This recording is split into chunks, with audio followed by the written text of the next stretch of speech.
Thank you for tuning in to episode 22 of Inside Zed Run. Tonight, we have probably one of the people I've been looking forward to most interviewing. Most people know I'm a Doofy fanboy, so here he is. How Doofy. we doing, champion? I'm all right. How are you doing tonight? Yeah, good, brother. Good. Really keen. I know we've been trying to line this up for a few weeks, so thanks for bearing with me. Obviously, been having a few things to work with my pup who's sick at the moment and getting back home. So we're finally here. We're here. We're ready to do it. I'm keen as to get into it. All right. And so, to start off, got to ask you, how'd you get into what got you into Zed, and how did you find out about it? So I actually, it was funny. So I come from horse racing in real life. Love horse racing.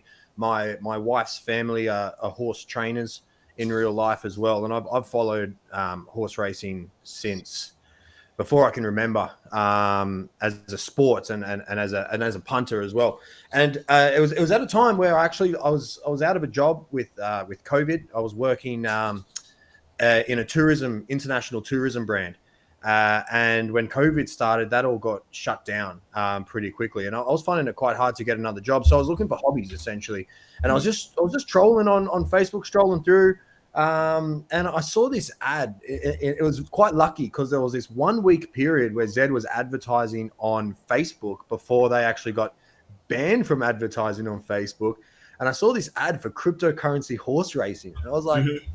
Yo, I love horse racing. I've always been in and out of crypto for the past, decade, just dabbling. And I was like, got to check this out. And I went in, had a look, jumped in the Discord, started chatting to Rod, who was the OG sort of community manager.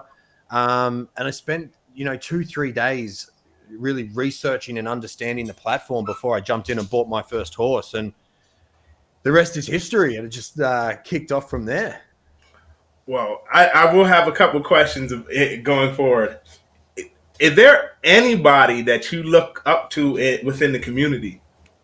Come here. Yeah. So, I mean, in the beginning, there was definitely some OGs, even from my standpoint, before me. King Beavershot, Poseidon and myself got in about the same time. So we were sort of understanding the game around the same time. So we sort of helped each other out and worked through it that way. Lucky Jack was already there and really big part of the community. Bob the Nailer. Those are really the main sort of key people that I helped learn from outside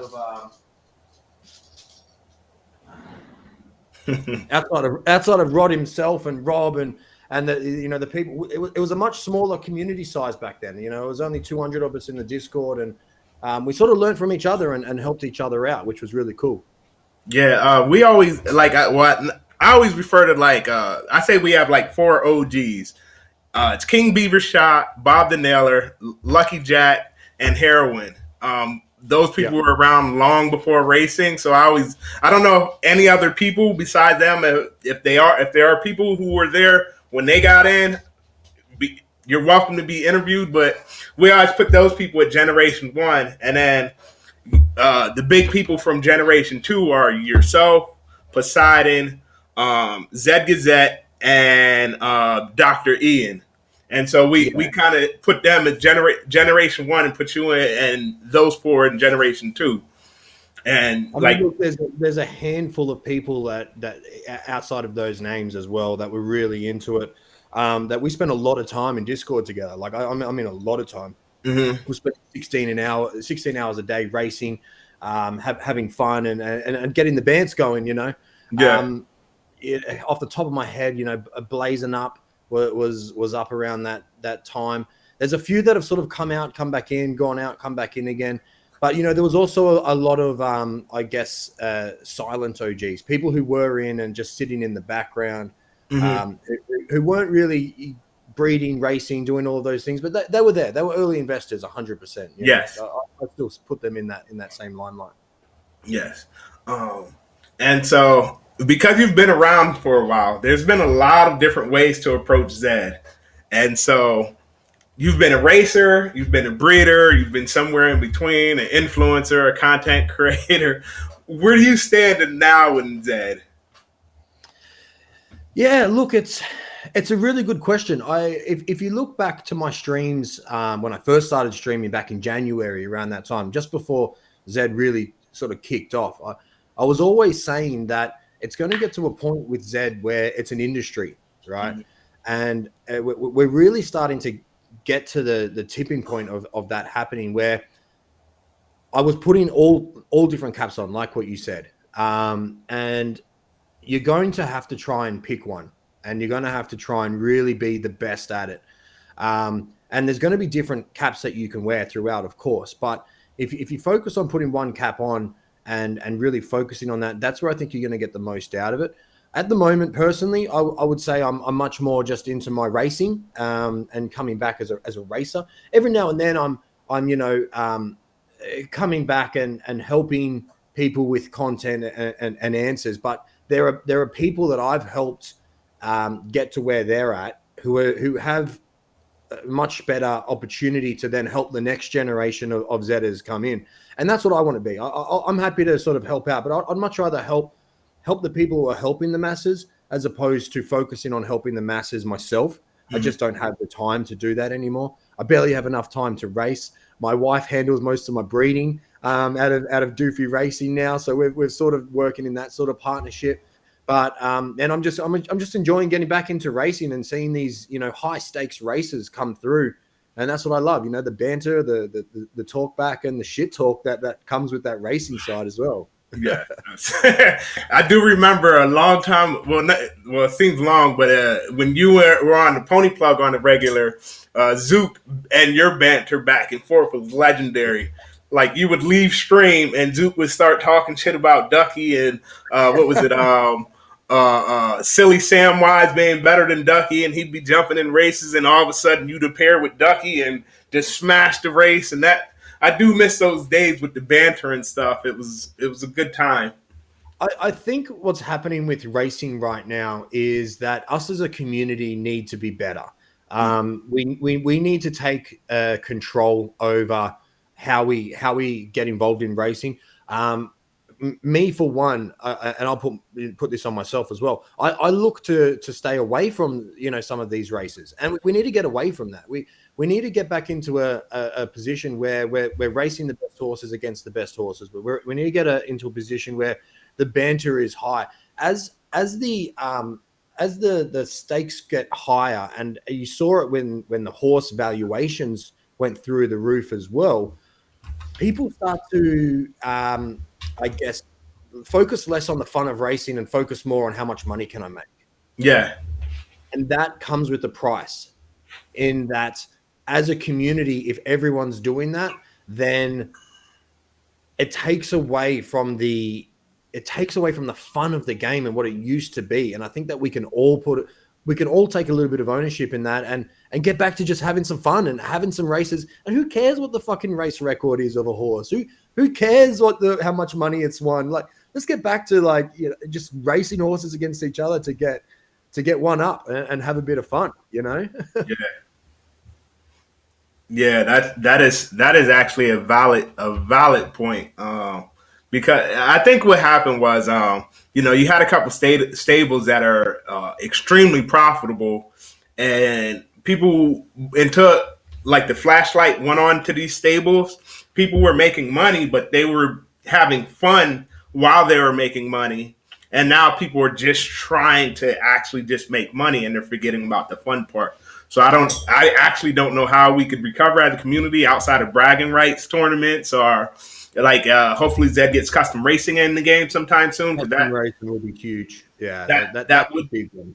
That would be huge, because we got Dan Chan in the chat, and I know a lot of people want to just race him specifically because he talks more shit than anybody. So, the bad boy of Zed Racing, I love it. Yeah, the bad boy of Zed Racing, I love it too. And so, what is your main motivation at this moment? In the Zed platform? Definitely racing. I've got someone here. Sorry, guys. It's okay. Someone's in the house, which is why he's locked in here with me, and he can hear them talking. Look, for me, it's I'm really focusing on racing right now. I'm getting back to my ground roots. I'm getting back to what I miss and love about Zed. And look, like everything in Zed at the moment, I do believe it works at a 95 to 5% ratio. From the Zed team, it's like 95% of the time they get it right, and they sometimes miss by 5%. But that 5% that they miss by can actually make the 95% look like a negative thing. And Yes. that's a community-led thing as well. There's a lot of fudders out there. There's people who love to get on the bandwagon of just absolutely smashing Zed if they make a mistake. Listen, this blockchain gaming is groundbreaking right now. Everything that Zed's doing, they're doing before anyone else. And yes, they're going to fuck up. And yes, they do on a regular basis. Like anyone who's been in the game for 3 to 6 months, should try being in it for 2 years and you come and talk to me after that period and see how much they're fucked up. But look, it's groundbreaking in that if you can get through it and you actually look at it for what it is, most of the decisions they make, most of the things that they do, everything is coming from a place of trying to do the right thing. And sometimes they just get it a little bit wrong, and that's okay. 9 times out of 10, they fix it. And the one thing that they just need to fix is communication, in my opinion. Communication is key. But as a racer, man, I'm loving this. Look at all these high stakes racing. Look at these tournaments. I haven't raced so much in the past month with all of these personal things going on in my life as well, with my pup, that it's a really good signal for where Zed is coming into 2022. 2022 is going to be big. I really, really see that happening. Yes, I agree. And so, what is your approach to how you actually race? Do you just automatically go with, like, you pretty much know the horses that you're going to race? Like you own pretty much some of the best horses, and I don't know how they got out of your stable. But, we're going to ask that question in a few minutes. But you pretty much have a good race selection, I'm assuming. So how do you approach race selection? Look, I have I guess race selection comes back to what's the purpose of racing for me. When it comes to something like a high stakes event where you're picking one race, you're trying to put your best horse forward in that distance and trying to win one race, I have my horses that are geared towards a specific distance, and I have 5 or 6 horses that will cover every single distance as my best horses. So I know what they are inside and out. I don't have to think about it. If a distance pops up, I put that horse in. Sometimes there's a bit of overlap where I can pick between 2, and depending on how they're racing or depending on who I'm racing against, then I may go with my B grade horse over my A grade. These are all things that come into it. When it comes to tournament racing, again, this is me being a little bit of a stingy person and not doing the best thing by the community. I've been selecting the best times of the day to race and purposely doing that. I've pulled that away. It hasn't been working. I'm not having fun. It's become a job. And so now I've come away from that and I want to race all day long. I want to have fun. I want to race the best horses. If I beat a horse, I'm jumping straight onto that owner and going, hey, I got you. Don't worry about it. And then, of course, at the end of the day, you've just got your normal races where this is probably the one area that I need to focus on more in just jumping in those $5, $10, $25 races and just having fun racing for just pure prize money again. That's one area that I've dropped completely. Not completely, but a great deal I need to get back into. Okay, so somebody asked Jemoish real quick, because this was still in there. How many races a day are just the high paid racing? Yeah, see, I would probably, it's hard to say a day. As we were talking about just before we kicked off, Zed is 25 to 30% of my crypto world. It used to be 100%, but since then it's diverse. So sometimes I won't be able to get on and actually do a race at all in any given day. When I'm qualifying for tournaments, I'm smashing 20 horses at 10 races a day, and really sort of smashing that out.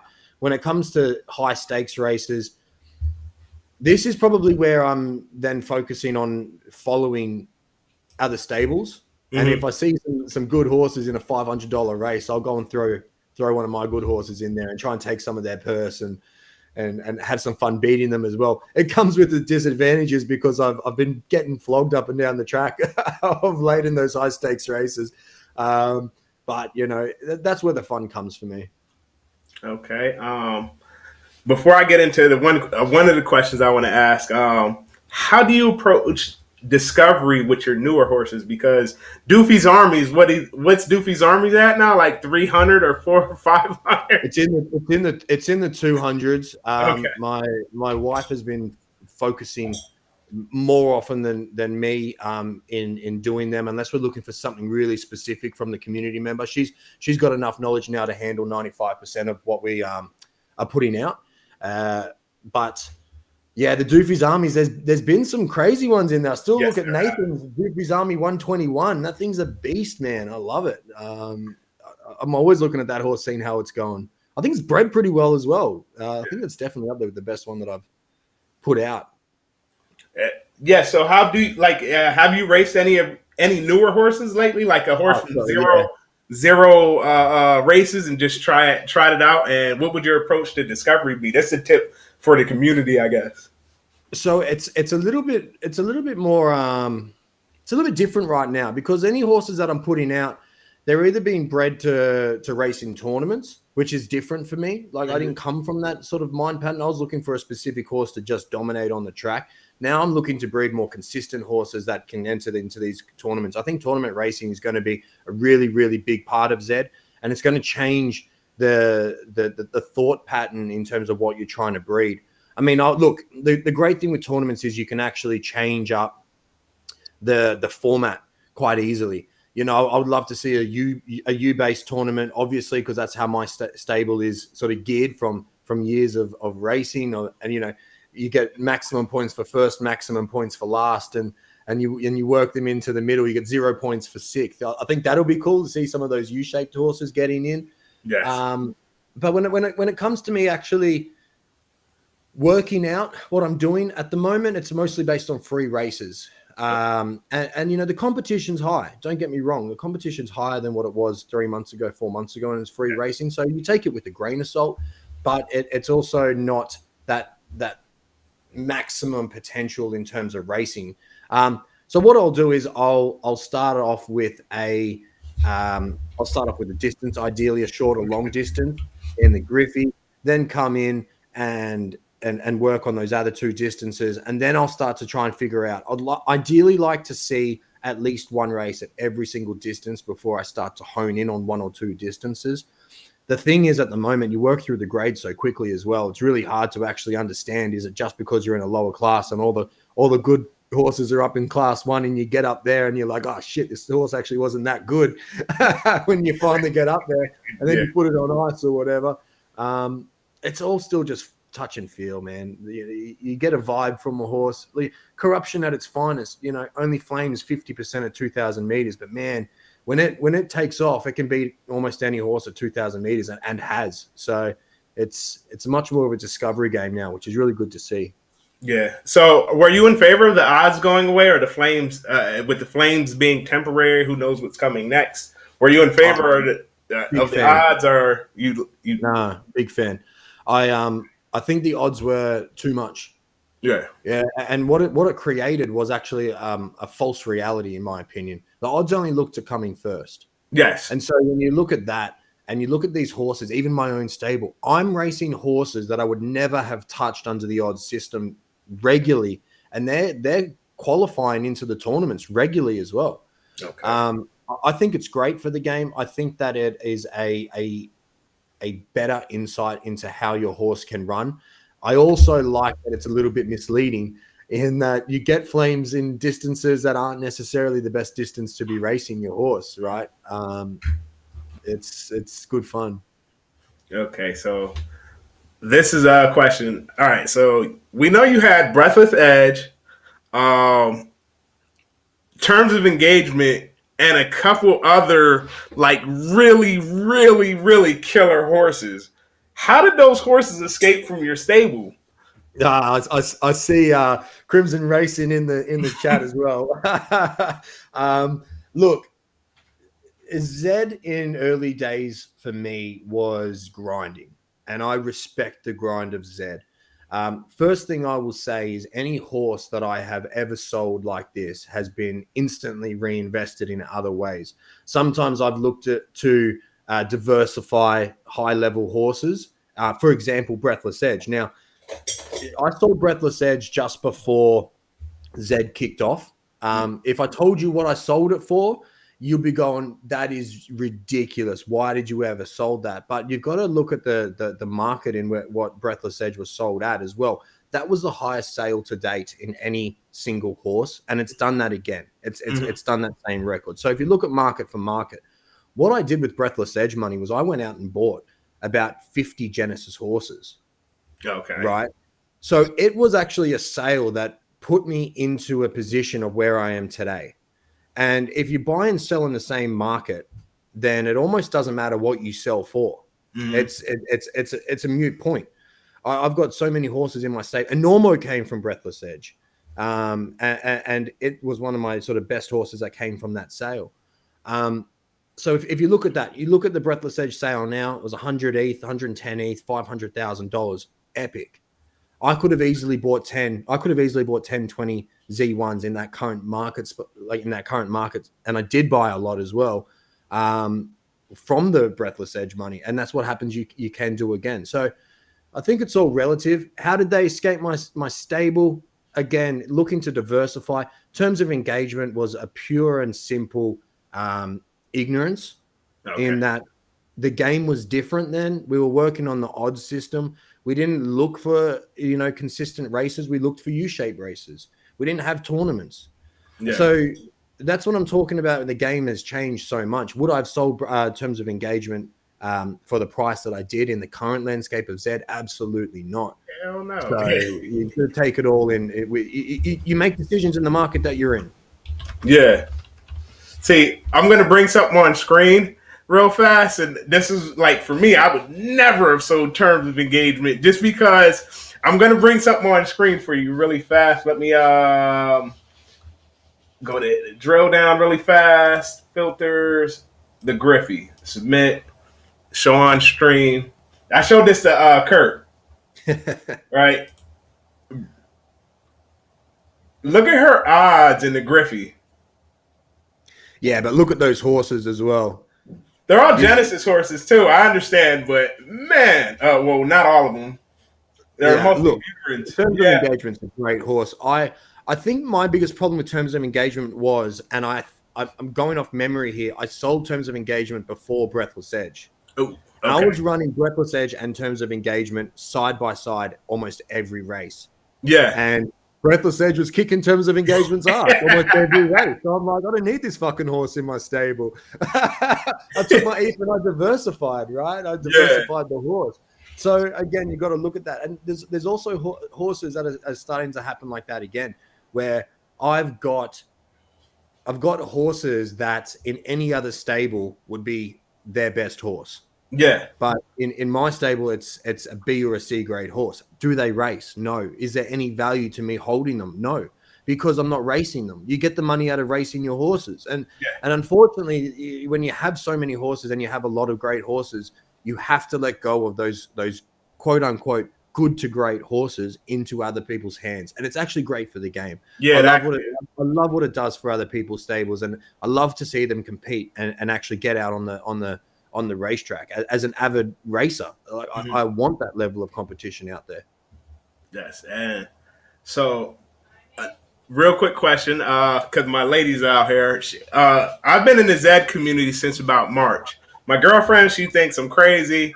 She only knows one name, and that's Doofy. And so I have to ask you, where did the name Doofy come from? Doofy came from Fortnite, funnily enough. I love this story because, look, I'm a gamer. I've always loved games. Am I the best gamer? No. Like, I can compete, but when it comes for gaming, for me, I like to have fun. when it came to Fortnite, I was playing with good people, and I was the worst in the team, but I was always having fun. I was like the medic, you know. When healing came out in Fortnite, I wouldn't bother shooting. I'll just run around and try and get my other teammates up so they can go and kill people. And so Doofy came from Special Officer Doofy, you know, a big fan of Scary Movie. And for me, it was that, you know, that character who he's the dork in the whole movie, and then at the end he's like, he's actually a pretty cool guy. He takes the girl off in his car and away he goes into the sunset. I'm like, yeah, I may be shit at Fortnite, but I do all right outside. So it was like that cover. It was like that cover for me. And then I started streaming, and Special Officer Doofy just evolved to Doofy and Doofy Doof and all these other things, and it just became my I guess my pseudo name online. And then I started streaming, and away we went. I just had fun with it, and that's where it comes from. And I still love that. You know, I'm still that guy. I've got something underneath the skin that, you know, I'm not showing everything. There's something else there. She's over here snickering in the background. Yeah, I love it, man. That's why I named a couple of horses. Smell My Finger, you know, from the movie. Lacey has her hands on that one right now. Yeah. All right, and so, what's your approach to breeding a good quality horse?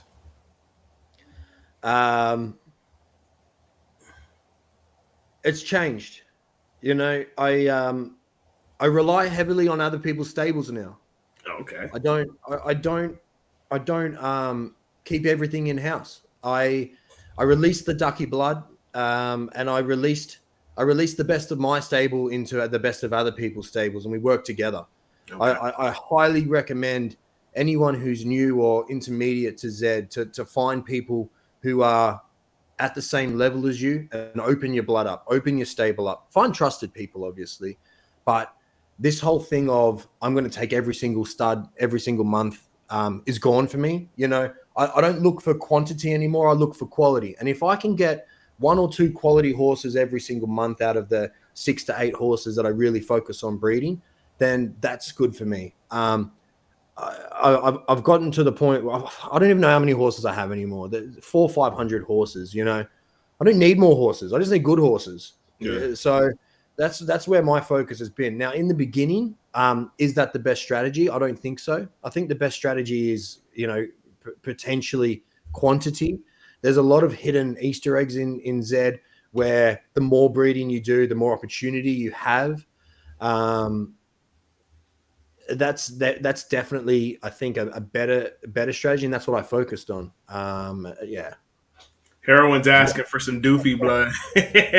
We'll work something up, champion. We'll work something out. But yeah, you know, look, I think breeding right now as well, Z needs to bring in a deflationary product. I'm not doing mass breeding anymore. It's very strategic. Now, does that mean that it will always be like that? Absolutely not. I mean, if I can breed some donkeys together and sacrifice them to some sort of like race that all the losers get some sort of Des token or something else, then I'll probably be happier to test my luck in trying to find that Easter egg horse, because I can do something with those other horses. But at the moment, those other horses are just near worthless, and that's not necessarily a bad thing. But when I can do something like trade those shitty horses in for some sort of token that can be used in house to do more breeding or get skins or do other things, which is what we're all asking for, then that just changes the landscape again, you know?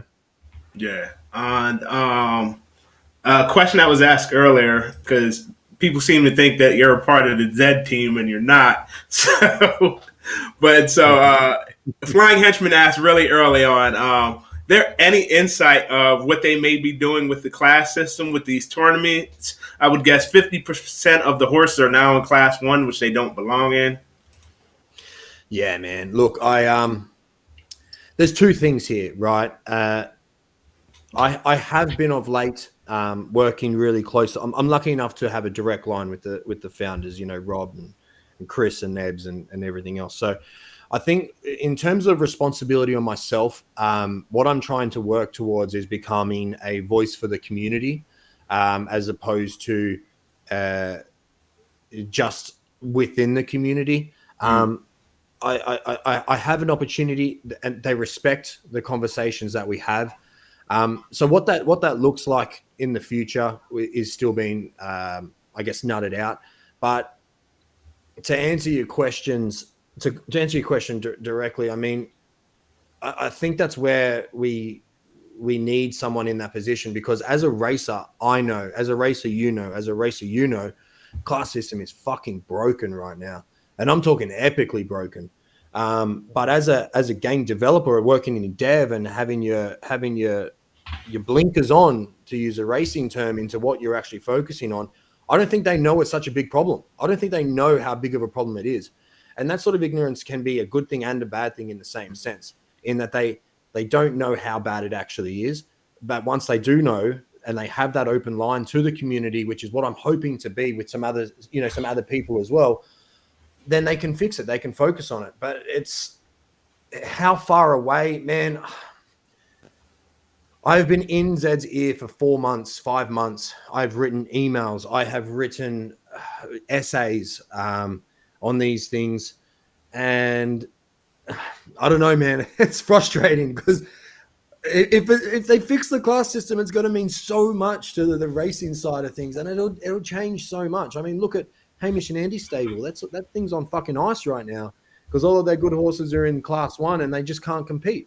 I sent a photo over to a group chat that I'm in with a couple of stables, and there was this poor horse that had won like 2 races, and it was sitting next to Ducky Mallon in Class 1 on 81 rating. I'm like, this fucking poor thing. Like, imagine that. Like, you've got a horse that had 2 wins up against Ducky in a 1,400 meter Class 1. Like, good night. Yeah, that's terrible. Yeah. What I was gonna say, I forgot what I was getting ready to say, but it was something along the lines of, I'm one of those people who I ignorantly ran one of my horses all the way up in Class 1, because I believe, I'm not going to say I believe, right now they kind of sort of broke the free racing thing, where you gain points and don't lose points. And so for the tournament, I was trying to qualify, and I was basically qualified up for my first 25 races, or excuse me, first 20 races, and my last 10 races I was in Class 1, and whoop, didn't work out well. And so now I have this horse that raced more than 100 times in Class 4. It's a natural U shape, so it stayed in between Class 4 and Class 3, and now it's all the way up in Class 1. I'm not going to pay to class it down, so I'm just hoping that they do something with the class system soon. And I think the only 2 pressing issues, to me at least, is the class system and the race generation algorithm, because nobody wants to sit in front of their screen waiting for their distance to pop up, and it might not pop up for 90 minutes, the distance and price point. Yeah, I hear. I absolutely hear. I think in terms of the class system, where Zed is right now is they've got some.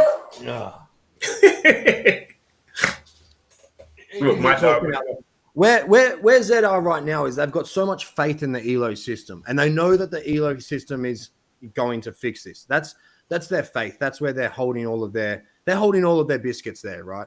Yeah. The problem is it's taking so fucking long to do it.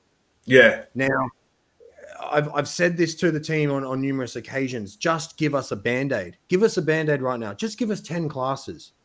You know what I mean? Like, I've been screaming for 10 classes since July. Yeah, and I guess from their point of view, they don't necessarily want to do a Band-Aid, because that can actually cause more problems than what it fixes. This is what I've had, back. It can cause more problems. Whatever you change within the ecosystem, it changes everything. Yeah. If you make a small change here, it can make a big change there. We've seen this happen with fatigue. We've seen this happen with all these other things. Everyone wanted fatigue and all these other things to come into play. Now, when you add the element of fatigue in, it does things to other stuff as well. Yeah. And so that's where the team is taking a step back, going, okay, and they've been like this from day dot. We're not going to make a change for the sake of making a change without fully understanding what it's going to do. Sometimes they don't actually find what it's fully going to do, and it can actually mean something different in the platform as well. I think that's probably where it's coming from, is a fear of, what if we make it worse? Then what? if the community owned the decision in a DAO or in some sort of voting or in something, and the game was then, I guess, mucked up to some capacity in that small time frame before they changed it back, then maybe they would have more of an opportunity to do that. But, imagine if they come out and put 10 classes out and it does something to the game and it makes it, it does something else and it makes something else happen. Imagine the fudders and the crap that's going to come on the back of that as well. It's almost the point of, which devil do you choose? I think they're putting all of their eggs in ELO, and I think they're putting all of their eggs in getting ELO right before they put it out and implement it. See, I stream, and I'm going to shout out as well daily. I'm going to shout out a guy, Clown Assassin. He's about 55 years old, older Australian guy. And he came up with, to me, sounded like the perfect solution because inherently the old point system wasn't that far off the mark. What it was the distance preference thing. And so he was saying that instead of the class system being tied toward the overall rating of the horse, in all of its races, like you should race in the class that per distance. And I know that would be a lot more complicated, but I think that, like, after playing the game for months on end, like 6 months daily, and probably consuming more content than any other person on the Zed platform, I remember almost everything everybody streamed. And so I think that's probably the solution because you couldn't have Princess of Power racing in Class 4 or LBJ Goat or Ducky Malin or any of the horses that are capable of getting down to Class 4 and Class 5 because they have that extreme distance preference unless they're racing at their worst distance. And so... Look, I love it. I thought that was the greatest thing. There's two problems with this that I see, right? First problem is it complicates it a lot more. Yes. To know so many different classes for your horse, whether or not maybe it's tiered to the sprinter, mid distance, or just long distance, that reduces that complication a little bit. What it also then does is, unless you fix the point system, being the correct points are allocated for winning and the correct points are allocated for losing, you want to be racing Ducky Malin at 2,400 in Class 5? Nah, she'll flog you. But she wouldn't be able to get that low. But she would be in Class 5 right now. She would be in Class... Because if you look at her, how many races she's won, she would go down to Class 5 at 2,400 meters. Okay. Or, all these other ones. So whilst I like the idea, what that then brings into it is these naturally gifted horses at a range of races. Something special would go down to Class 5 in long distance as well. I don't think you want to be racing that horse at that distance preference either. You know what I mean? So will they work through the grade? If I have a shot of beating him at that distance because he's that bad, then I'm not that scared then.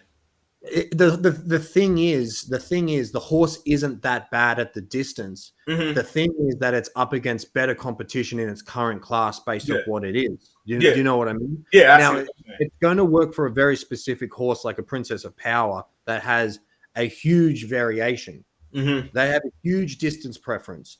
Now, when it comes to these naturally gifted horses at most distances, and then they have a slight advantage over one, those horses are going to dominate in that sort of class system. So again, everything that you change and do does have an impact, great, good and bad, into what can happen. And that's where I think you'll see the third heads, all of these horses that have a really good opportunity to win at almost every distance come out and dominate in lower classes where they really shouldn't be. So that's just my one caveat. I think that's a good. Look, I like the idea. If you can get it right, I like the idea. I think it's onto the right point. You need to have the points gained and the points lost perfect. Yeah. And that's the hard part. That's the hard part. Yeah, I agree. It's that was just a solution. I thought it sounds really good on paper. And so I had to shout Clown Assassin out for that and ask one of the OGs. Well. I really like it. I really, really like it. And I think it's a step in the right direction that can be tweaked. It's going to complicate things in terms, especially for a new user. If you did it in brackets, again, sprinter, mid, long, that would then reduce that complication somewhat. But I really have been a fan of that idea as well. Don't get me wrong. I think there's just got to be these potential issues need to be brought up as well. Yeah. And this, what has been your most emotional Zed related moment? Like your biggest high or your biggest low? What do you reckon, dude? I'm gonna actually say my biggest high is my biggest low here, right? If I'm going to talk about emotional achievement, selling Breathless Edge was massive. Okay, look, I know a lot of people come in now and look at my stable and where it is and make a lot of assumptions, right? I started with Zed with minimal input. It was at a time where I didn't have a job. It was financial hard times, and this was a hobby for me. We sold a couple of houses, and I put some of that money into Zed, and that's where I got Breathless Edge and Ducky Malin. So that was my second tier investment. I was more just an avid sort of gamer and hobbyist up until that moment. I always had big dreams, and I was always talking shit in Gen and saying I'm going to be the best and everything else. Don't get me wrong, I always had that sort of day one. I came into Gen, I was like, I'm coming for the leader. Who's the leader? Put me in touch with it. And that was when King Beaver was like, yeah, that's me. I'm like, all right, sell me a horse. I'm coming for you. He sold me my first horse, Chronic Gangster. And I've always had that fun. But where I'm getting at here is I took a horse that cost me $1,000 and I sold it for $30,000. So at that point, that was the biggest emotional thing for me at that point in time. That we went out for dinner, we celebrated. I called family and friends. That was that tipping point from this is no longer just a hobby. This is potentially becoming my new life. And that was the moment when it did. Right now, worst point is seeing Breathless Edge sell for 110 ETH a couple of weeks ago, whatever it was. So yeah, look, again, best and worst thing to happen. But am I upset? No. Selling Breathless Edge changed so much for me personally. It allowed me to diversify. It allowed me to be where I am today. And so if I still had Breathless Edge, would it still happen today? Who knows? I may have left. I might have been looking for a full-time job. Who knows what was happening? So I love that. I love that moment. Well, this is a full-time job now, the NFTs and everything. And so it just made this an easier job that you actually enjoy instead of going out and working for people. I think it also proved to a lot of people who have been giving me lip for a year going, what are you doing? You're an idiot. What are you spending on tens of thousands of dollars on these fucking digital horses at a time where there wasn't a big market? You got to remember, we were 200-300 users in Discord for a long time.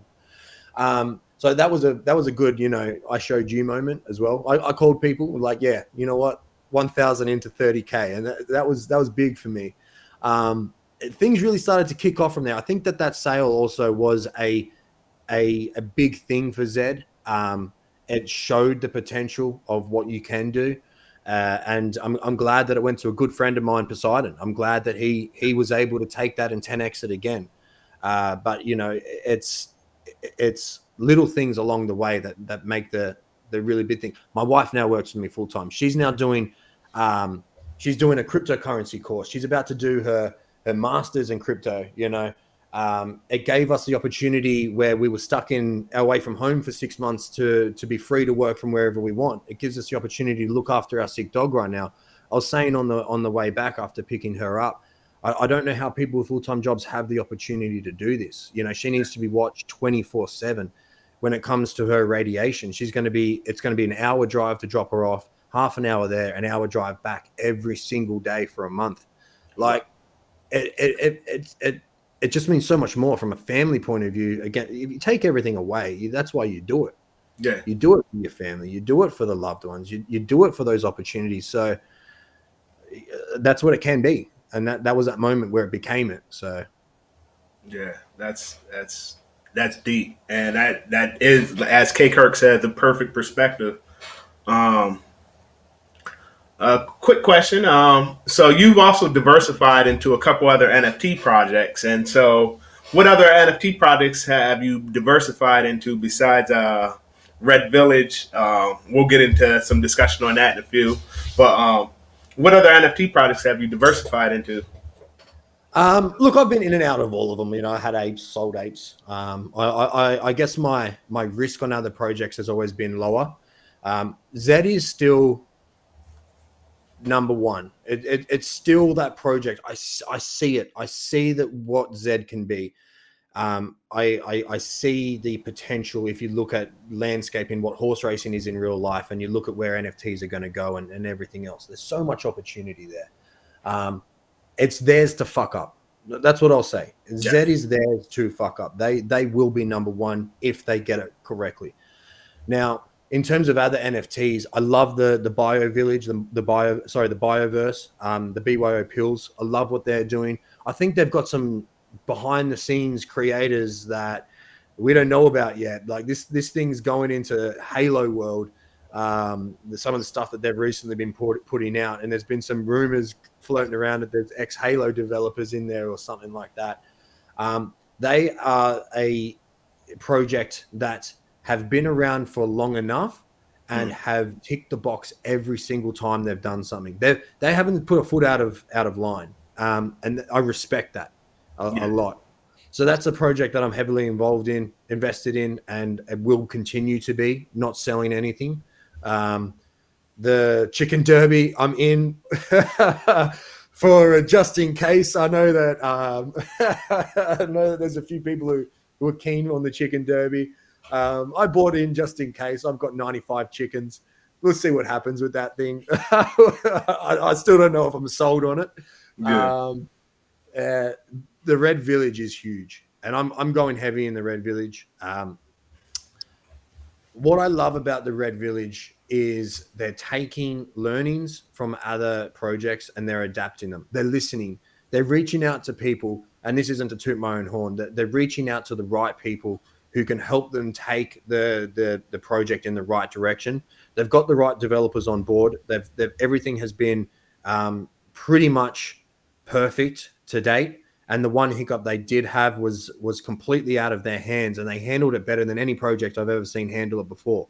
So you got to look for these little things and go, yes, I have trust. I have trust in what you're doing. The Red Village, I do believe potential, and this is not financial advice. Yeah. I've been in enough projects in the beginning to see what the potential is.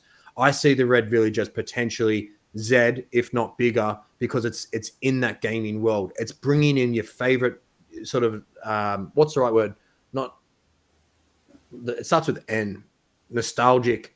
Okay. Young gaming, things from back when RuneScape, Diablo, all these other things, and it's bringing all of that into the blockchain game, and I love that. I mean, look, I'm in Axie. I've got my hands in a lot of things. Luckily, my wife helps me out with a lot of stuff, but my big ones are Bioverse, Zed, the Red Village. Those are my top three, 100%. And you just did say you were also in Axies as well. Do you have a lot of scholars? We're up to about 80.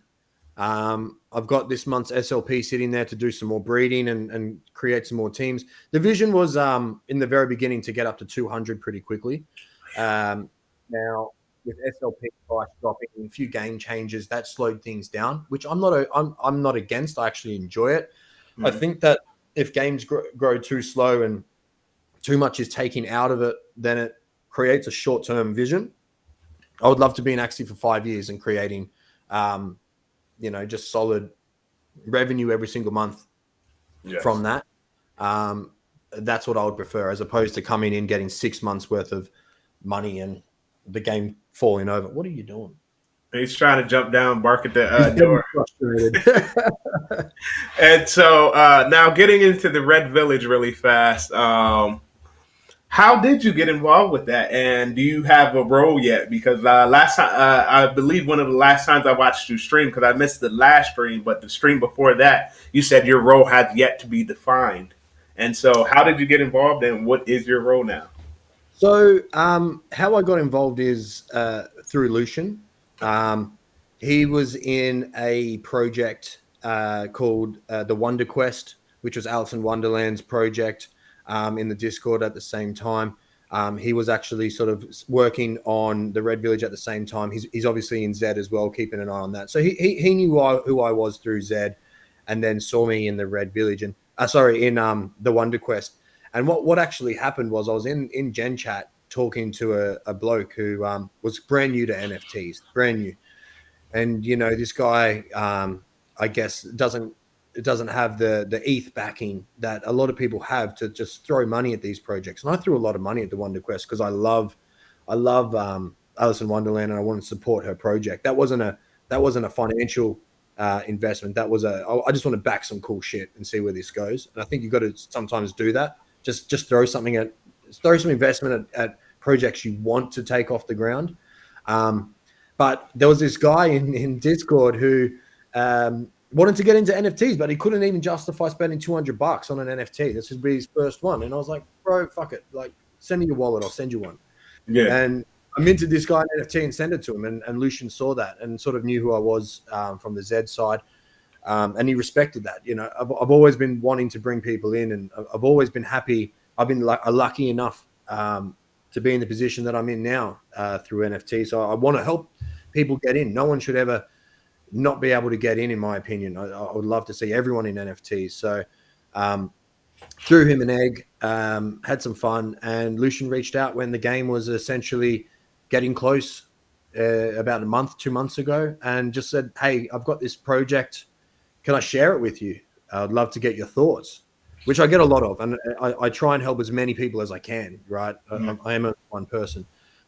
Luckily enough, he bared with me while it took a few weeks to get on a call, like always.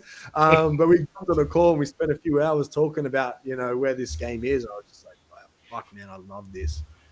I want to be involved. I want to help out. What can I do? And they're like, then it sort of just grew over a few weeks of talking. I guess they saw the benefit of in speaking to someone with me who has been there from nearly day dot with Zed and other projects. And it just sort of grew into a partnership from there. Yeah.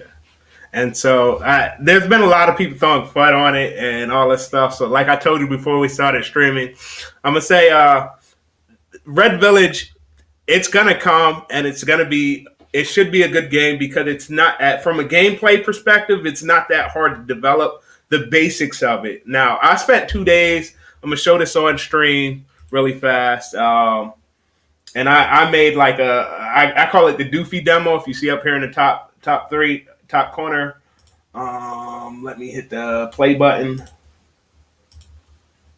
and drag this screen over. And so this is kind of sort of what you'll expect from Red Village is combat where they go at each other and they fight. And I hit play again, bring it back over. And not the same one won't always win. It's like I suck with what's it called?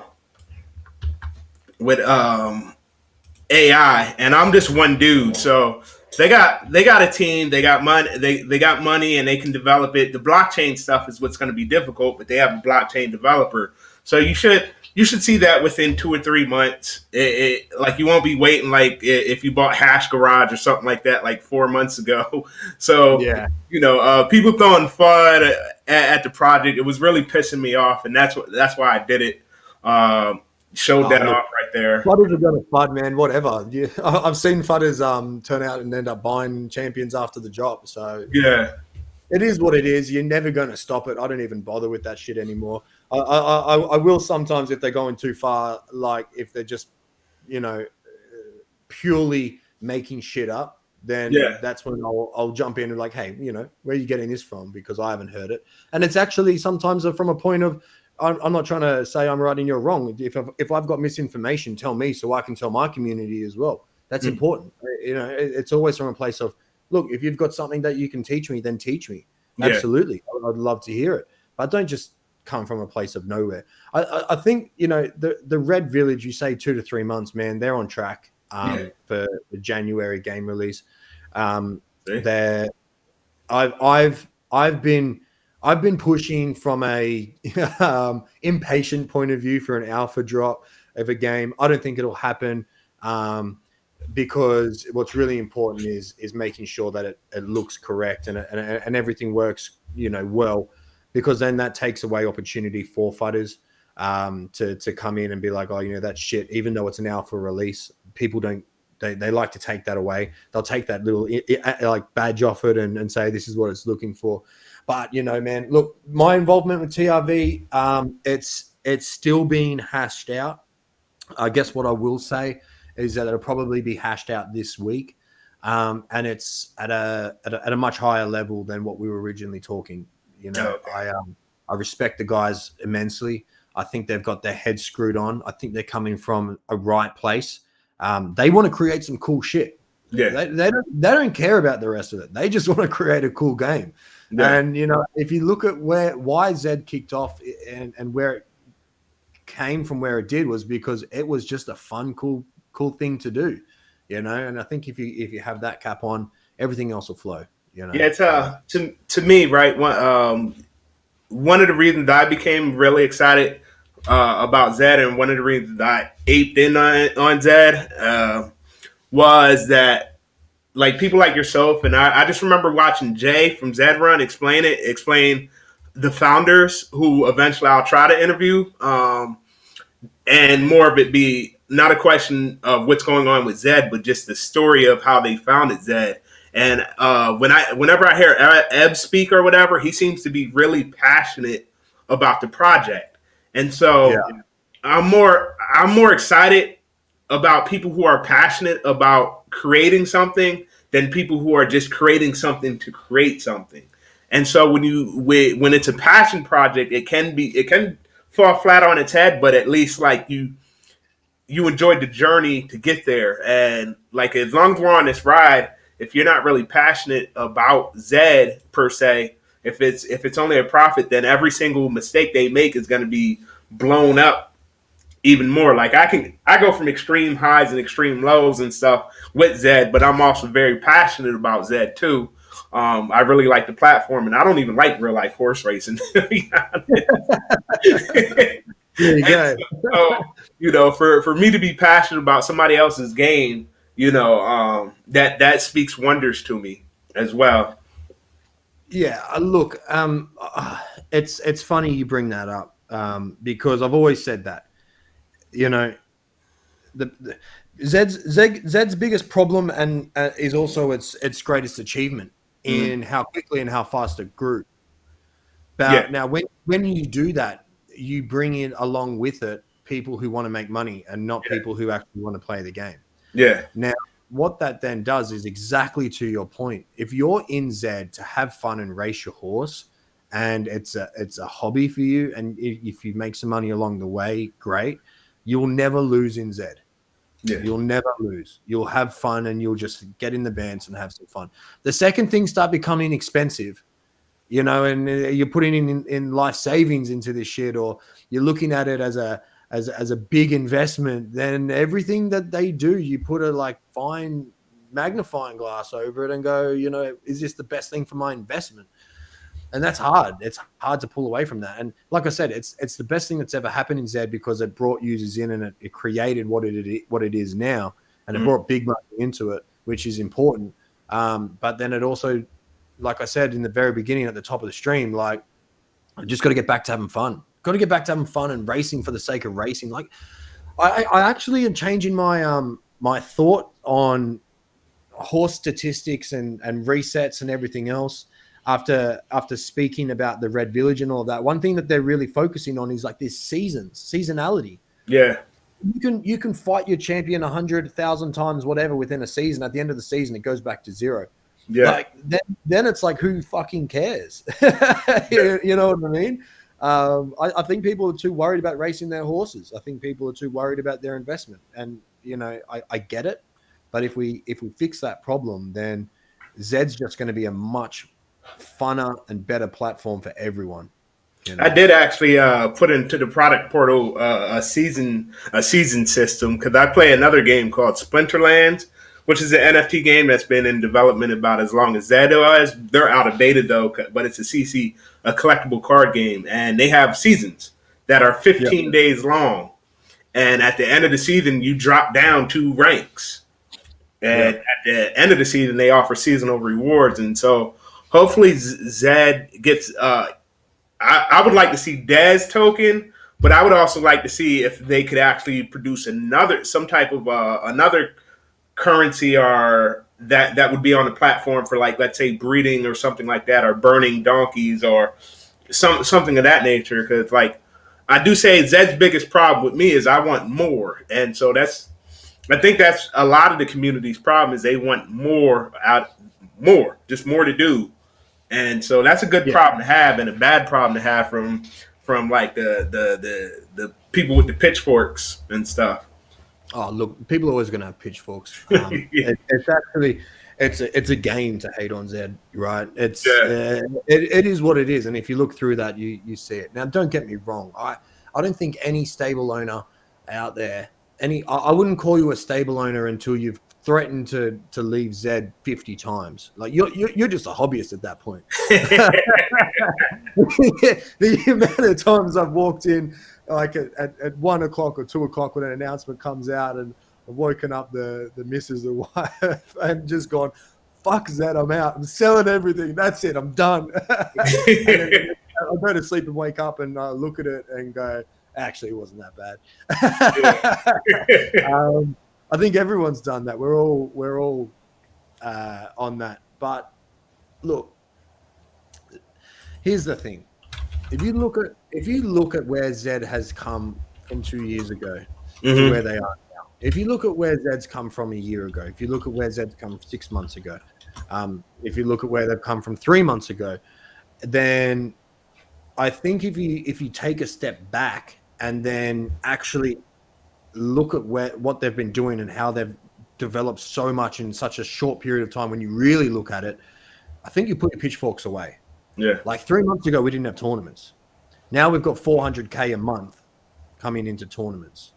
You know, there was no big partnerships. You know, the Netflix partnership was a massive cock up. I was straight into the ear of Rob about that, and they fixed it. You know, they ran it back and they did it again, which is what should have happened. But if you look at all these things on the surface of what it actually is, I'm still super bullish on Zed. Those weren't even big fuck ups to me, though. The Netflix that was the biggest fuck up for me for Zed. It's my emotional moment was when. I know who sent the email. I'm not going to say who sent the email, but who sent the emails out to every single person that we want a horse. I was so I was working at the time. MJ's in the chat, right? Yeah. And we were so excited to get a Z10 Genesis or whatever Genesis Buterin. We're like, yeah. People were at my job looking at me like I was fucking crazy because I was doing backflips in the fucking warehouse and shit. And that was my high and my low was 5 minutes after that when I was like, sorry, we made this mistake. I love it. I'll tell you that moment as well. Like, you know, at that point, I probably had 6 or 7 stables. And it was funny because I did the same thing. I went through and I looked at my stable. I was like, fuck, I got because I think it was like a 1 in 8 chance of getting a Z10. And I was like, on my main race stable, and it was in there. I was like, sick, I got a free Genesis. That's cool.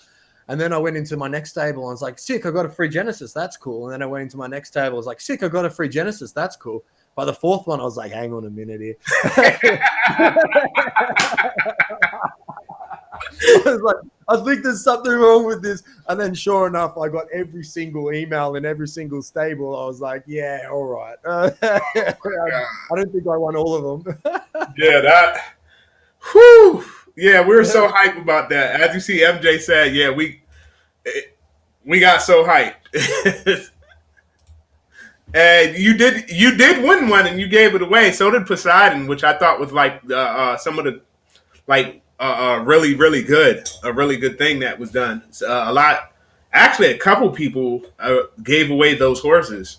So I thought that was a really really good on the community, because this Z community it's a really, really good community as far as It is. If you onboarding new take it users. back, the community is so tight, and the community is what has been the biggest selling point in Z. If you cut all of the bullshit out and you look at it for what it is a great community. I know. I was reading Dan Shan saying I need to get in Gen more. Absolutely correct. The good thing is I'm home now. For those who don't know, I've been away from home for 6 months. Yeah.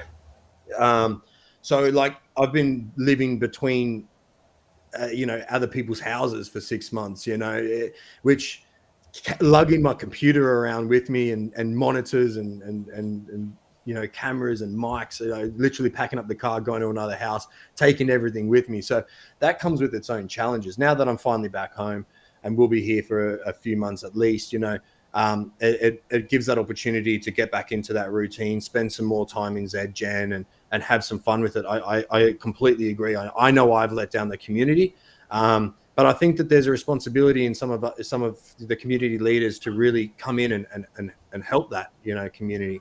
I know Poseidon does a great job. I'm not going to name names, but there's a lot of people who do a great job and have done for a very long time to keep that community strong. And it is a strong community. When you really cut it back, there's always going to be, the bullshit that comes in. But I love the community. I think it's epic. I do remember, like, you were like regularly streaming and everything, and I remember, if you remember correctly, I was cursing you out because you were driving. I think it was the Adelaide or something, and you were streaming, and I was like, bro, you can't be streaming and driving. What the fuck? And he was like, oh, the car drives itself. And so you were trapped over there. A lot of people don't know they were on lockdown. Well, everybody should know Australia was on quarantine for an extremely long time, and he was basically trapped away from his house. If you didn't catch that stream, you wouldn't know. And so hopefully, Doofy, will you start streaming again is the question. Yeah, man. Look, I'm trying to work out what that looks like now. There's going to be a lot of Z content. There's going to be a lot of the Red Village content. And then there'll be, bio pills. I don't know if I'll get into Chicken Derby that much in terms of content. We'll see what the gameplay is like. I'm on the fence with that thing. I've got my chicken sitting there doing nothing. I've gone to sell them that many times. I was like, nah, I just hold them, see what happens. I love the auctions. I'd like to ramp that up. We're just in a really bad place in Z at the moment in terms of auctions. I don't think I'm doing the best thing by the sellers and the buyers. In to be completely honest, I have a big vision to where that's going to go. Now, whether that happens in a month, 3 months, 6 months, it will happen. And Donkey Teeth, we're working together on that. A full partnership. And that will go somewhere really cool. We've got a lot of things on paper and how that can become something epic, and it will go there. So that'll be the focus. I think we'll come back to just having some fun, man, just hanging out, like hanging out with people, just not having like set AMAs. I'm going to set up every single week on Thursday morning. So 1 week I'm going to speak with the Red Village founders. The next week I'm going to bring up community members and we're just going to shoot the shit. Again, I'd love to do that with Zed as well. I've just reached back out to Ebbs now that I'm back home, try and get him on every other week. Get some community members on every other week as well, balance that out. We'll get on. I'm loving playing Halo, get some Fortnite. And Sean and I have been talking about, man, we're talking about this for 6 months about just getting on and just having some fun, just playing some Fortnite or some Halo and just shooting the shit, having some fun and getting back to it, which is, I think, where we're going. I don't know if you remember the one time, I think you were playing Fortnite and Zed went down for like an hour and then you had to jump off of Fortnite to jump on the stream. It was like, oh no, it's back on, Bet, I'm out. And jumped right out. That was hilarious though. Yeah, that's where I should be. And it's the thing with the Red Village as well. Like I've been saying to anyone in that Gen chat that I have been hanging out a fair bit, where I see myself is helping people like yourself, people like Sean, the Pony Plug, helping all of these other people get to the level to do the heavy lifting. If I can help 10 people do what I can do with one person and myself, then I'm doing the right thing by the community because that's reaching 10 times the amount of people. I'll still be there. Don't get me wrong. I want to come on here and support other people's stream though. Like, yeah, I love helping the community as opposed to doing it all myself. I'm very away from wanting everything to just come through me. I'm quite humble as well when it comes to that shit. Yeah. Well, Flying Henchman, you're not alone. Doofy seeing you stream earlier this year is what got me sucked into Zed. So thank you and curse you. Yeah, sorry, brother. I'm trying to get Hamish and Andy into the Red Village as well. I mean, I love doing that. That's been a lot of fun for me this year. For all the Americans out there, I don't know if you know Hamish and Andy. They're just a couple of Aussie larrikins that have been on TV and radio pretty much the last 1.5 decades.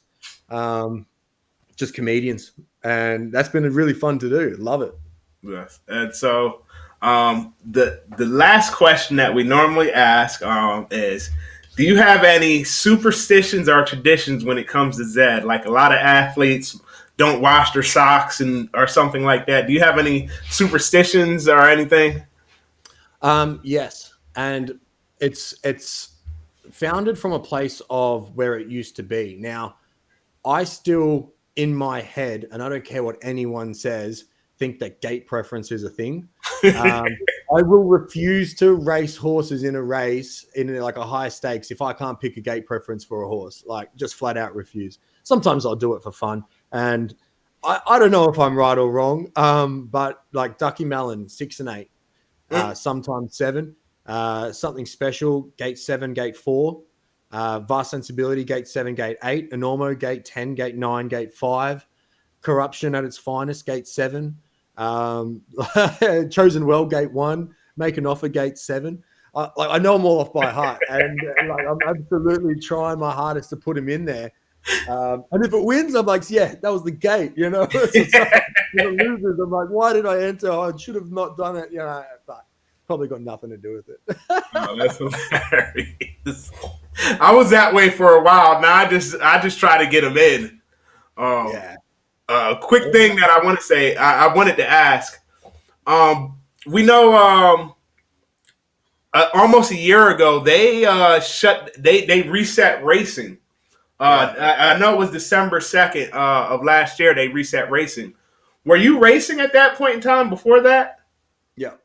What was different? Because I heard like that the XYZ guys, I don't know if you're familiar with BG and D West and Siege, but they say that the racing algorithm was completely different. Like bred horses were stronger than Genesis horses at that point in time. That was true? True.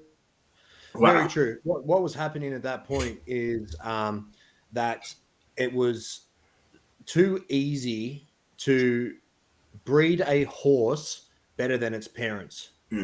And so what was actually quite fun about it, but it wasn't good for the longevity of the game, is you could go and breed a horse today and race it today, and it'll be better than its parents. And then someone else would breed and that'll be better than that one. So the game was evolving so quickly. And these horses that were great were actually being outbred very, very quickly. And so in terms of longevity of the game, that's not good. If you look at Zed and what it can be in an industry for decades and decades, I want to pass Ducky Mellon down to my kids. Mm-hmm. You know what I mean? Like, I want them to get the same enjoyment, and hopefully the game keeps evolving and changing. But what was happening was that you could very easily just pull 2 random horses together that were okay, not great, and that'd be the best horse in the game for that period of time. And so it needed to happen. I was very much against the stats reset. I understand it now. I appreciate it for what it was. You couldn't have stats under a different format kicking around. At the time, I was like, you ever reset my horse again, I'm out of here. It was a nightmare, you know, because I was racing for 6 months before that. Maybe even longer. I don't even know. I was racing for a long time. I had a lot of good horses that had good stats that I didn't want to lose. A puppy, like there's horses that you guys don't even know about that used to be the shit. And like you're talking about the horses that we know now, like the RPs and the third heads and all of these Genesis horses. They used to be bred horses. And that was actually quite fun because you could breed the best horse in the game, which is Yeah. cool. But if it constantly kept getting outbred, then what's the purpose? So I think what we're in is a situation right now where it'll probably take 3 to 4 years under the current landscape to outbreed the Genesis horses. Now, it has to happen. It will eventually have to happen. And if it doesn't happen, the game's broken because the game's already won. And no one wants that. You need the opportunity to be able to breed. And these Genesis horses need to go to the pasture and they need to be,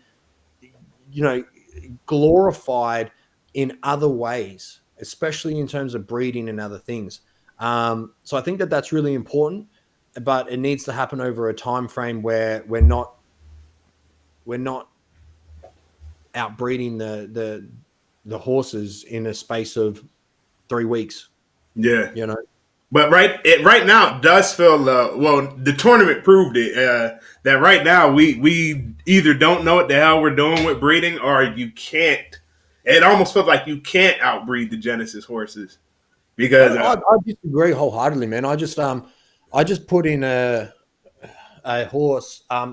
Like it's a Z2 legendary. Don't get me wrong, but Toto Annihilation is currently in 6th position on the standing. And it races in Class 1. Oh wow! And it's a Z2 legendary. I've got a heap of other horses that are bred that are doing well as well. You said Total Annihilation? TOTO. TOTO. Okay.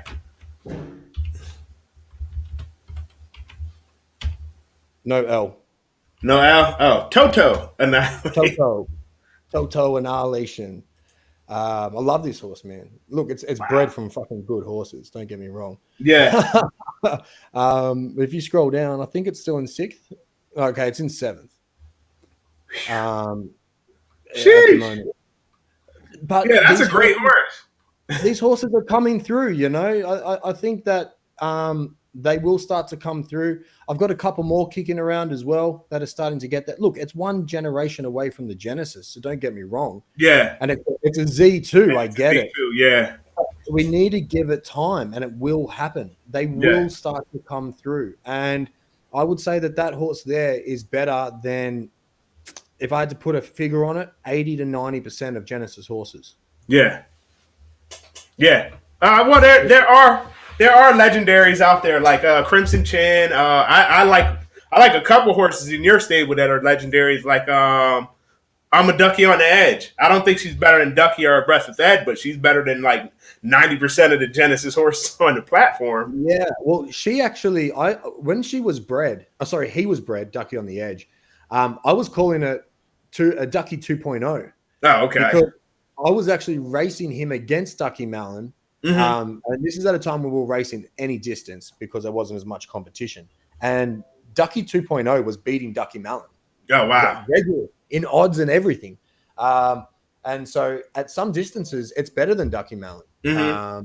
And so, that comes back to the competition and everything else. Milk Bar Mania, Crimson Chin, like there's so many bred horses that are better than 80 to 90% of Genesis horses. Yeah. Are they better than the best of the best Genesis horses? We're too early for that. Yeah. And that's okay. But they outrace 80 to 90% of Genesis horses, 100%, and I truly believe that. So I think we're starting to see that evolution of horses coming through now. Yeah. Well, Dan Chan's on to something. I think the XY guys are on to something. I'm on to something myself, but it's very hard if you don't have like the starting DNA. It's almost like I'm going to start telling people to commission. You might have to try to commission breeds off of people. Like, I need you to breed this horse with this horse for me, and I'll give you this amount. Yeah. Oh, look, I do that with a few people now as well. I think what's great about where Zed is right now is that we're actually finally getting to a place that I was saying Zed should be a year ago, 2 years ago. I've always said it. I don't give a fuck what color my horse is. I don't care. I don't care if it's a Genesis. I don't care if it's a Z1. I don't care about any of this shit. I want to know how fast my horse can get down that track. Yeah. And I think what is starting to happen is we are starting to understand that. We are starting to understand how important blood is finally, because there's proof out there. There is data that backs up the fact that coming from good blood gives you a better chance, and a specific type of blood mixing together, that is without a doubt, correct now. There's enough data to say that.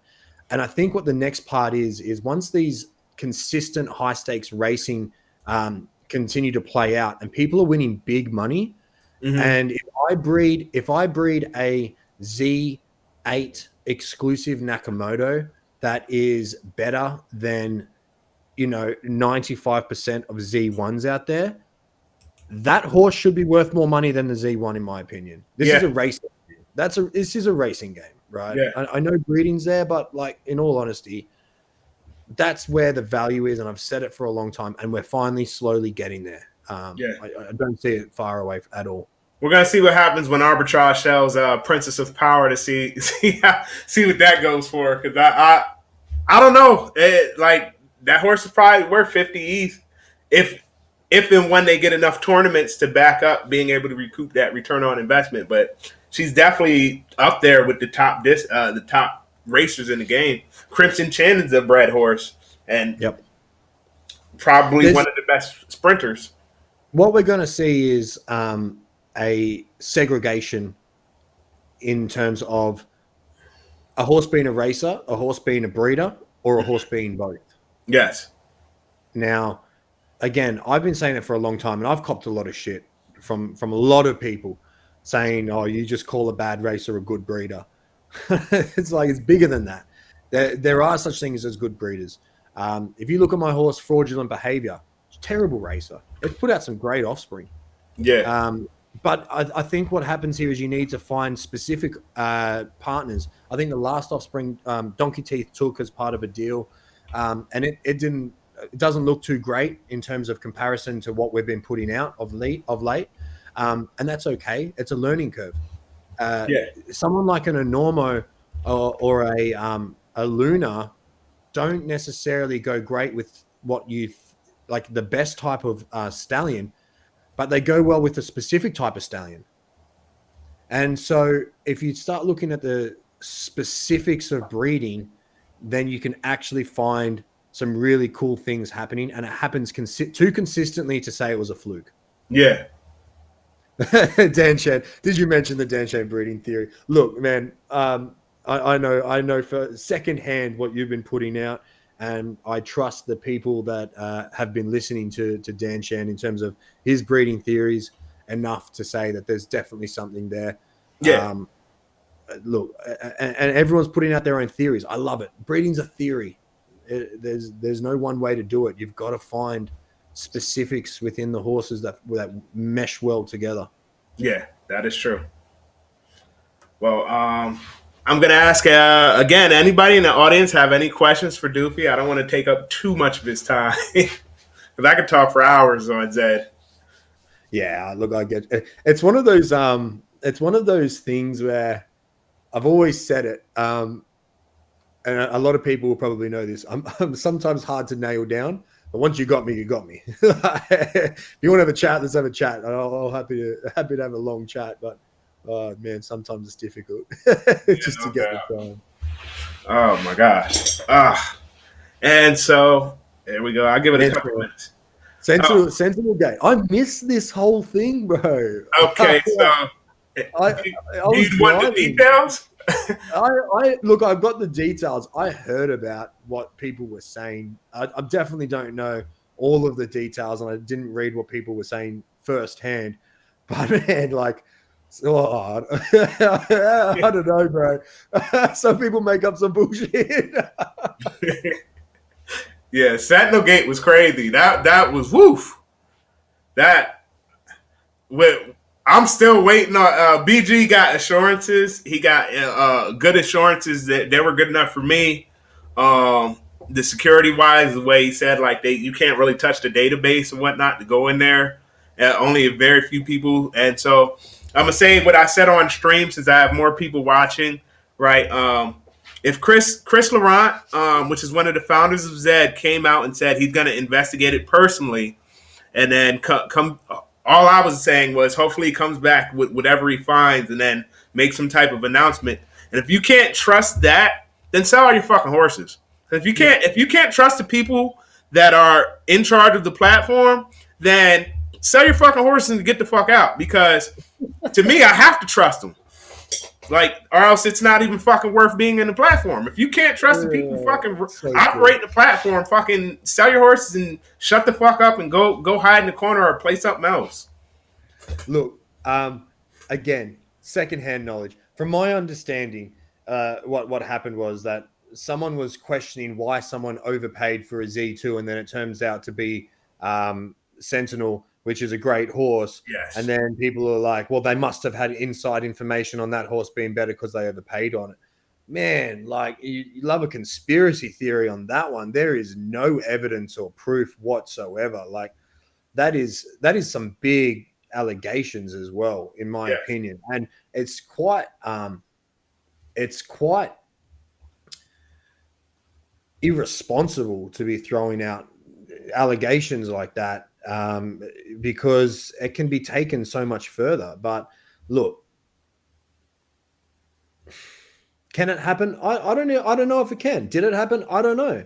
Yeah. Do I have an opinion of it? No. Like, do I think that it's more than likely, and I'm talking 95% made up on the fact that someone just may have liked that horse? Yes. Have I overpaid for horses because I want that horse? Yes. Like, it could have been a hundred of different reasons why that horse was purchased for over what the price was. Did they do a good job? Fucking good on you. Yeah. Like, what are you going to do? Like, every unraced horse that ever gets sold just because it's not the cheapest, you should never buy it. Like, that's ridiculous to say. Yeah. Now, some of it is like I could agree with some of it being a little suspicious, but I also can't say that. You know, if I play Zed every day, right? I play it, and this goes back to a trust issue. You have to trust the gatekeepers to not fucking do shit like that. And so if people are investigating it, I'll wait to see what the investigation holds and whatnot. If not, that's almost like some shit somebody can go to jail for, you know? Because that's like corporate espionage. You know, yeah. There are crimes against that. So, you know, I'm sure that Lacey's just brought up a huge point here. Like, there's other parts of Zed that mean stuff. Like I said, color and names are important. Maybe Sentinel means something to the buyer. Yeah. And instead of paying 5 ETH, they had to pay 6 for the name, but they had 200 ETH in their wallet, so they didn't really give a fuck. Yeah. Like, there is so many assumptions on stuff brought into things based on what you would personally do. And I guess I've learned to look at things on other people are going to have different opinions. I've never been a big fan of colors meaning more price and everything else, but I always respected other people's opinion because that's what they liked. Yeah. So anyway, I mean, I agree with you. I don't think we should even give the story any more light until we hear from the Zed team. And if they say they're going to investigate it, then whatever they put out is my truth as well. 100%. And they'll say something, and if they do find something that was found, then they can fix it and we move on, you know. Yeah. LJ, here he is. I love him. He's been lurking. Oh, there he is. Me and LJ have always gone back and forth on what's more important, color or races. And like I said, I respect everyone's opinion, including LJ's. He's one of my. You asked me in the beginning who I looked up to. LJ was one of them. Yeah. So everyone's allowed to have opinions on what they see valuable, and that's okay. That's what makes it great. So it's LJ's horse. He just doesn't want everybody to know. No.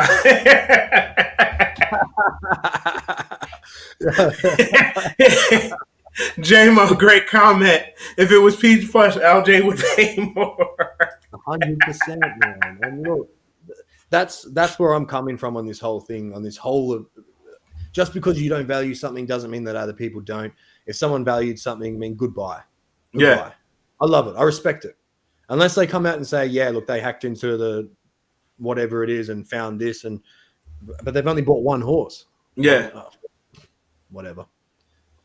Yeah, and I'm 100% certain there's like 80. There's probably probably a couple more Z4, Z3, Z4, Z whatever, because there's a lot of unraced Zalbos on the market that probably run up there just as well. So I don't know.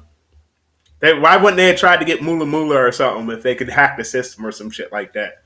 Or, you know, I don't know, man. Or Twas when they was up for an auction, or any of those. Yeah, any of those horses. Because I remember when we interviewed King Beavershot, he said he got Z1 Nakamoto's in those auctions way under drop prices. So, and it is what it is. But I love Jamesh calling out Ducky and Team Lucky. Last time someone did that on stream, they got flogged 3 races in a row. I'm talking to Zook there, so be careful what you wish for. Ducky's on ice. She's qualified for a tournament, man. I'm stoked. Like that's a big moment for me. She's a U-shaped horse. I'm sure people out there have U-shaped horses and understand how hard it is to get them to qualify for an A tournament.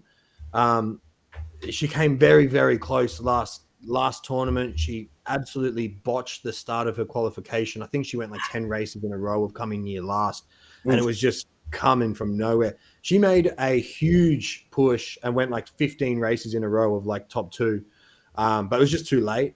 Not in a row, but close to each other. But she's just got everything right this tournament. I'm excited. She's sitting in like 56th or something like that, so she should qualify. Yeah, she's got to qualify. She's an A. She's definitely qualified. I didn't run the Fibonacci Cup because I don't have I didn't want to run in the Fibonacci Cup. I was I do my rants and raves. My rant was if they couldn't figure out what to do next, they should have ran a 12th place tournament. Zed, if you're listening, I want a 12, 11, and fucking 10 tournament. This is the thing, right? This is why I think this would be the biggest tournament on the platform, because every single person who has a horse in Zed or has more than one horse believes they have the worst horse on the platform. Yeah, fully, man. I love it. I think it was funny. I told Chantel, my wife, yesterday that I've got to keep qualifying. Actually, the day before, got to keep qualifying. She's like, "Why'd you leave it to last minute again? Give me lit."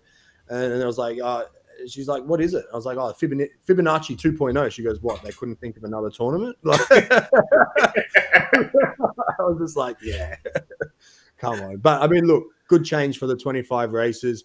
If it ain't broke, don't fix it. I think you'll probably see a variation of Fibonacci being the most common tournament in the platform because it makes the most sense. You want the best horses. I don't mind having like some fun ones every now and then of the most 12th places or the most 4th places and everything like that. But my biggest thing is, if you're going to do that, do it in the finals as well. Don't make qualifying to come 4th and then to make it through in the quarters and the semis and the finals to come first or second or third.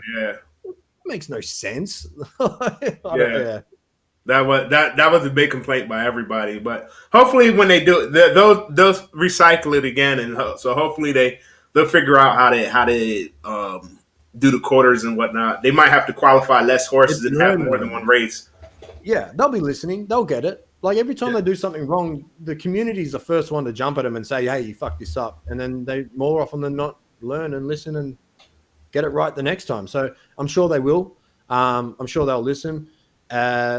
Donkey Cup, I love that idea. Only horses with a 0 win can enter. The final 12 horses with 0 wins are in the grand final.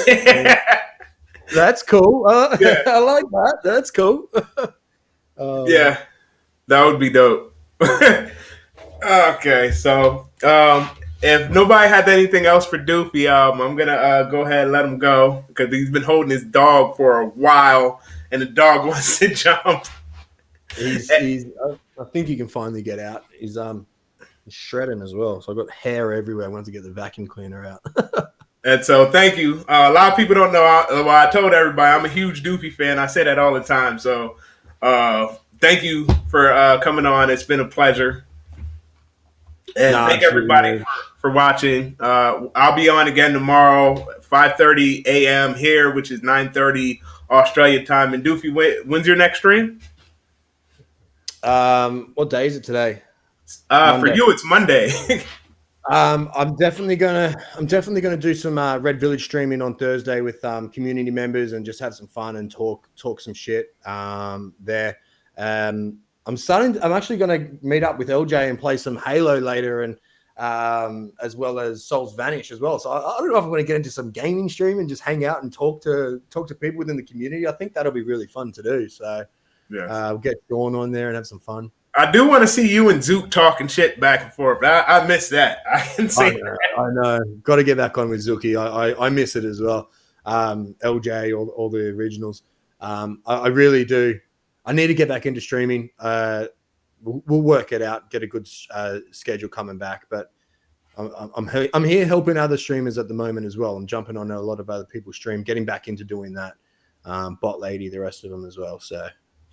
All right. So everybody have a good night. Catch you, champion.